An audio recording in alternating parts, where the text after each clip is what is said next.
Hello, my name is MysteryCube7, and today I'm going to be telling you about me trying to make my own Samsung Galaxy Watch theme, or like faceplate. The thing that shows on the screen when you just, look at your watch. Whatever that's called. I can't think of its name right now. So, first we're gonna start out like the process started out with Blender, and I already had this from before because I was making a custom icon for my Discord server because it got nitro boosted, so I could set, a animated icon. And so I just downloaded this model and the textures off the internet.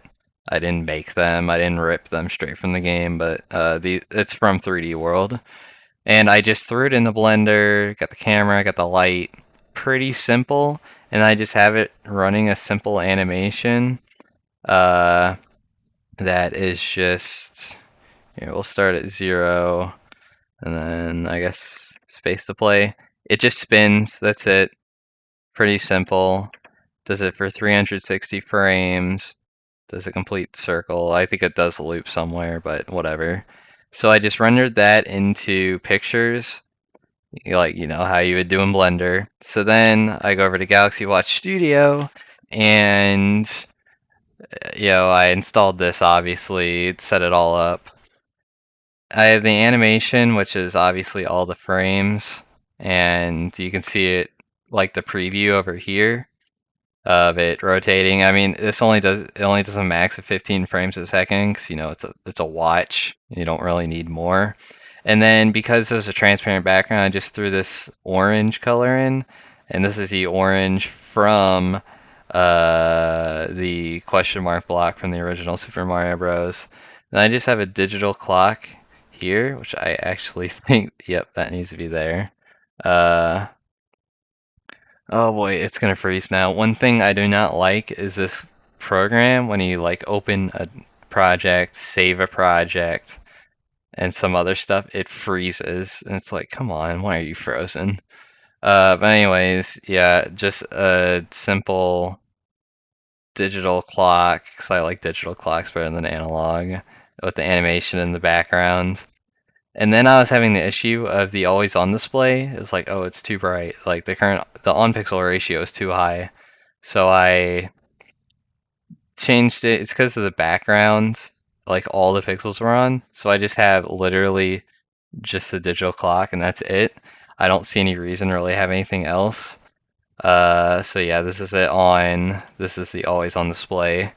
And basically, I tried to run on device, and I went through all the steps of setting that up. There was a lot of steps, and you have to register for stuff and stuff. And basically the issue I ran into with at first is when I did the Blender render, I rendered everything 1080 by 1080. And basically it was 1.5 gigabytes worth of pictures. So my watch, which only has 4 gigabytes of storage, did not have that kind of space. So now I rendered it to 360 by 360 because that's what the watch is. There's no reason to go any higher because, why would you? It's only why go higher than the screen's image size anyways, or pixel ratio, whatever, resolution, that's what I'm looking for. So 360 by 360 lowered the file size down a lot. But now I would show you it working, but whenever I try to hit run on device, it will not find the stupid watch. And I got it to work before, and that's where I figured out, oh, I'm running out of space on my watch. But now I connect my phone to my computer. I enable debugging. It's debugging on that. I can launch strcpy for screen mirroring, and that works fine. And I run the program to connect to my watch and do SDB over Bluetooth, but whenever I try to hit run on device, it just does not show up in the list of devices. So it's kind of a shame. I really want to get this working. I probably will get it working. It's just a matter of when. I'll probably pick this up next weekend. But yeah, making custom face things for your watch is pretty cool in my opinion. I don't know if you can do that on Apple Watches or not. Uh, or if you can, I don't know if they include a studio program to do so, like make your own simply. But yeah. And although I'm just making this, like this is just a test one really, so I'm not putting a lot of effort into it. The original, why I did this in the first place was because my basically I'm a fan of Persona 5, so I have my phone all Persona 5'd up with KLCK and KLWP. Yeah, the wallpaper engine equivalent of Android, I guess you could call it. With Persona 5 theme. I really like it. So I was gonna make a Persona 5 theme for my watch to match it. Uh, but I decided to do this one as a test, just 'cause like, oh, I'm MysteryCube7, I'll do MysteryCube1 to test it, and like, you know, do one first before doing the one I actually intended to do. If that makes any sense. Uh, and honestly, I don't even know. Like, once I get this on the watch, I'll probably use it just to see it working. Like, oh, cool, I made that. Yay.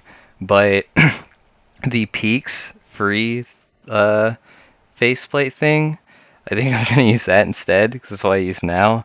I really like it. It changes with the time of day. It has gyroscope functionality. It has weather functionalities. Like when it's snowing, it snows on my watch. When it's raining, it rains on my watch. And personally, I'm just a really big fan of it. Uh, but this is, I will be happy to see this work when I can eventually get it to work. It's like I tried disabling debugging and developer mode on my watch, tried enabling it, tried rebooting, tried disconnecting and reconnecting it to my phone over Bluetooth, and it's like even doing it through the IP method where I connect it to my internet and then just get the IP and then just enter that. Still, like it doesn't work. I'm like, why are you not working? And I looked it up and it's saying something about the RSA fingerprint, I believe it's called. And I accepted that before, but apparently it's still messed up, and I don't know. It's just a big mess. So thank you for watching, I guess. Who knows? Maybe next week I'll have this working and I'll show it off to you guys. Like, oh yay, MysteryCube7 themed watch. How cool. But yeah, thanks for watching and see you next time. Bye.